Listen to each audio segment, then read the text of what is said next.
I remember when I was renovating a two-family in New Jersey, and there was a plumber who was doing the work inside the house. This guy must have had about 60 apartment units in Newark, New Jersey. For those that know Newark, it sounds like New York, but it's Newark, New Jersey. I probably said it wrong. Nonetheless, I asked him, how was he able to amass these 60 units? He was telling me that the money that he made from plumbing, which was his first line of trade, is the money that he put into buying units.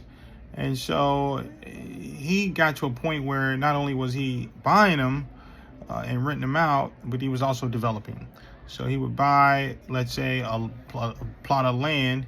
He would get plans for a two-family or three-family, and he would develop the plans and put the home on that piece of property. And he would always complain about how the city would complain about passing, for the electrical or the plumbing or the roofing. The inspectors always give you a hard time with passing the inspections. And so this is why I always say, when you're looking to renovate a house, not to get a house that needs major renovation work. You really want to get a house that needs, minor renovation work. We're talking paint jobs, floors, the garden, you do the lawn, make it look pretty, and then you put it back on the market and resell it. But the key with this plumber that I really liked about him was that he was a guy who would wake up every morning at 5 a.m. And that's just what he did. It was no hesitation about what time he was getting up. He had a job. He would get up every single morning at that time without fail.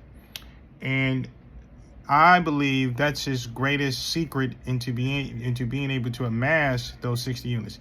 He was very focused on his job. And I appreciate that about him. I got into a little trouble dealing with him because someone stole my boilers in the house. So I was out of 10 grand. And at the time I had owed him 10 grand. So the 10 grand I was supposed to give him, I ended up using that 10 grand to buy the new boilers because the insurance company did not cover the boilers. So I was in a pickle. But he was patient with me. He sent me a lawyer. He sent me a letter from his lawyer. I ended up paying him back the money when I refinanced on the house. When I sold the house, I paid him back. So he was happy. I hope he was happy.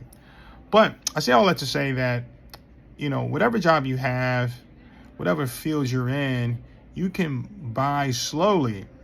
So if let's say you're a carpenter or any type of tradesman, or even if you're a teacher, you can save your money, buy your first house. Keep working your job, use the profits from the first house into buying a second house. And then you use the profits from the first house, the second house, plus your job, and then you use that to buy the third house. This is how to do it. And before you know, you got a portfolio of, let's say, 10 to 15 units, and then you can start getting into bigger deals. We're talking 10 units, 15 units, 30 units, if that's something that you want to do. So the moral of the story here is wake up early and to really just understand, buying slowly can get you there. Go big or go home. Subscribe for more content. Peace.